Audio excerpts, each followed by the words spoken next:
എന്ന പ്രതിപക്ഷ നേതാവായിട്ട് ഇരിക്കാനൊന്നും താല്പര്യമില്ല. ഞാൻ അങ്ങനെ ഇരിക്കാനും പോകുന്നില്ല എന്ന് ആദ്യമേ പറഞ്ഞതാണ്.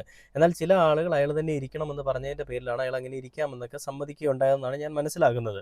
അപ്പോൾ പിണറായി വിജയൻ ഇപ്പോൾ ഒരു കാര്യമായിട്ട് ഈ നേതൃയോഗത്തിൽ പിണറായി വിജയനെതിരെ ഒരുപാട് ആളുകൾ ഒരുപാട് പ്രശ്നങ്ങളുമായിട്ടൊക്കെ മുന്നിലേക്ക് വരികയുണ്ടായി. പാർട്ടിയിലുണ്ടായ ചില പ്രശ്നങ്ങൾ മൂലം തോറ്റതിന്റെ പേരിൽ അല്ലെങ്കിൽ ജനങ്ങൾ മാറി ചിന്തിച്ചതിന്റെ പേരിൽ ഒരു വ്യക്തിയെ മാത്രമായിട്ട് കുറ്റപ്പെടുത്തുക എന്ന് പറയുന്ന ഒരു പ്രവണതയാണ് ഇപ്പോൾ പാർട്ടി കാണിച്ചുകൊണ്ടിരിക്കുന്നത്.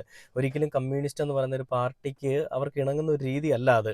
അങ്ങോട്ടും ഇങ്ങോട്ടും പഴിചാരുക, അങ്ങോട്ടും ഇങ്ങോട്ടും കുറ്റം പറയുക, പിണറായി വിജയൻ സഖാവ് ഇരിക്കുന്നത് കൊണ്ടാണ് ഈ പ്രശ്നങ്ങൾ ഉണ്ടായതെന്ന് പറയുക, അങ്ങനെയൊക്കെ പറഞ്ഞുകൊണ്ട് പലതലത്തിൽ മെഴുകുമ്പോൾ നിങ്ങളൊന്ന് ചിന്തിക്കുക. ഇത്രയും കഴിവും കാര്യപ്രാപ്തിയുമുള്ള ഒരു വേറെ നേതാവ് ആരുണ്ട് ഈ പറയുന്ന LDFിൽ അല്ലെങ്കിൽ DYFൽ അല്ലെങ്കിൽ ഈ പറയുന്ന ഇടതുപക്ഷത്തിൽ? ഒരാളുമുണ്ടെന്ന് എനിക്ക് തോന്നുന്നില്ല. ഇപ്പം നമുക്ക് വേണമെങ്കിൽ സ്വരാജിനെ പോലുള്ള ആളുകളെ വേണമെങ്കിൽ പറയാം. പക്ഷേ പിണറായി വിജയനെ പോലെ ഇത്രയും ഒരു കർക്കശമായിട്ടുള്ളൊരു സ്വഭാവമുള്ള ആ ഒരു കർക്കശ സ്വഭാവം കൊണ്ട് തന്നെയാണ് അയാൾ പുറത്തായതെന്നും വേണമെങ്കിൽ ചില ആളുകൾ പറയും കേട്ടോ. ഈ